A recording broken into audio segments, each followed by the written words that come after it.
I just had to let you know you're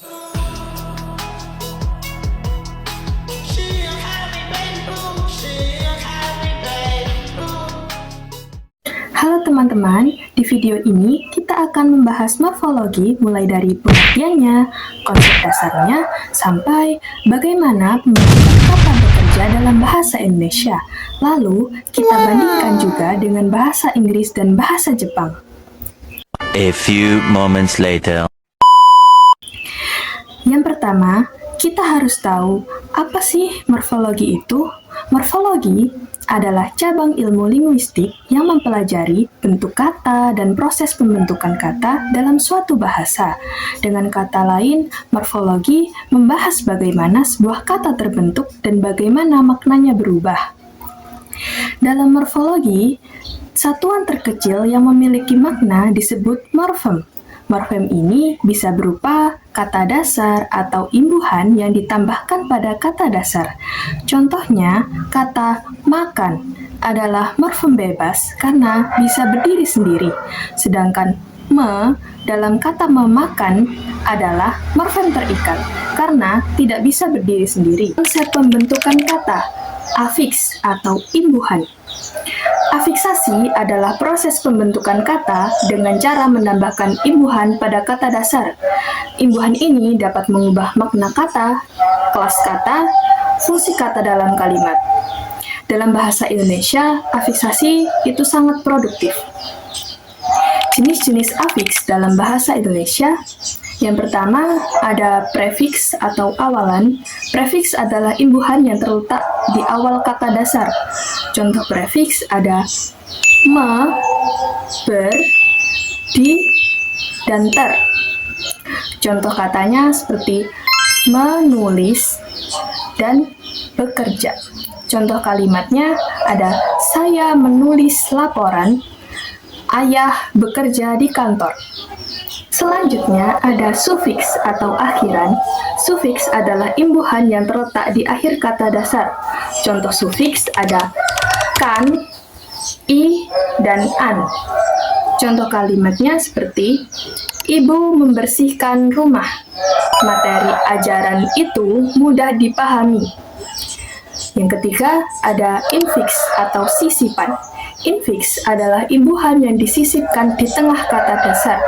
Jenis ini jarang digunakan dalam bahasa Indonesia modern. Contoh infiks ada gigi menjadi gerigi, tunjuk menjadi telunjuk. Contoh kalimatnya, anak itu sedang tumbuh gerigi giginya. Yang keempat, ada konfiks atau gabungan imbuhan.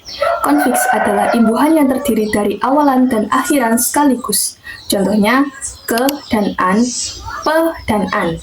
Contoh kalimatnya, keamanan dan kebersihan. Sekolah menjaga kebersihan kelas.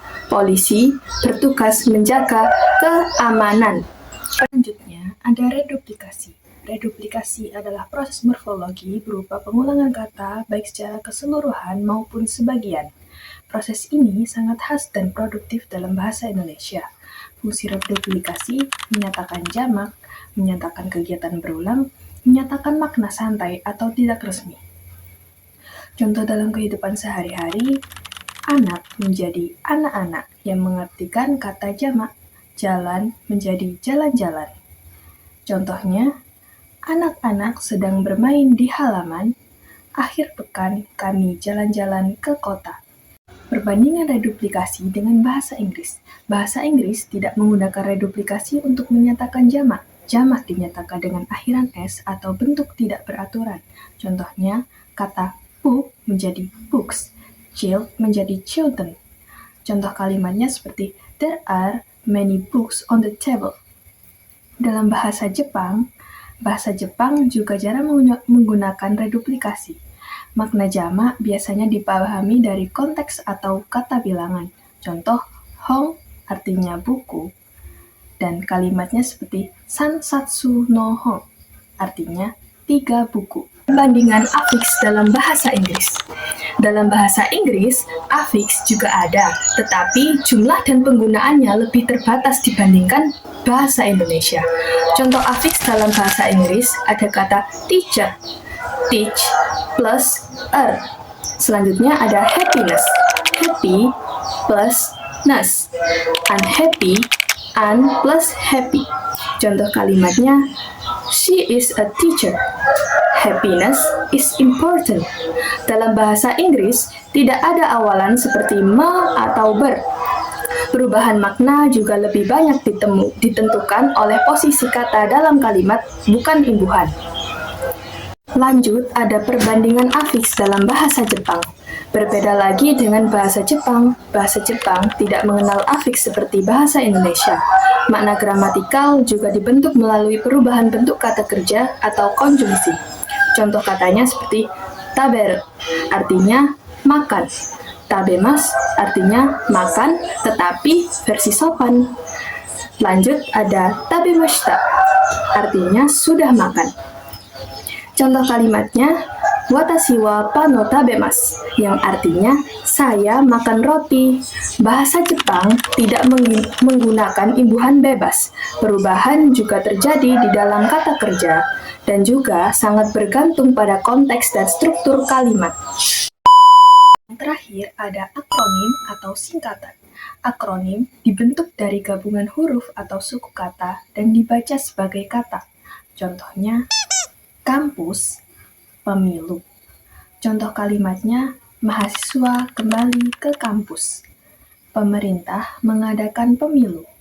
Dalam bahasa Inggris, bentuk yang mirip akronim umumnya berupa singkatan huruf awal dan sering dipakai untuk nama lembaga atau istilah resmi. Biasanya dibaca huruf per huruf atau sebagai nama khusus. Demikian pembahasan tentang konsep dasar morfologi. Semoga bermanfaat. Terima kasih telah menonton video ini.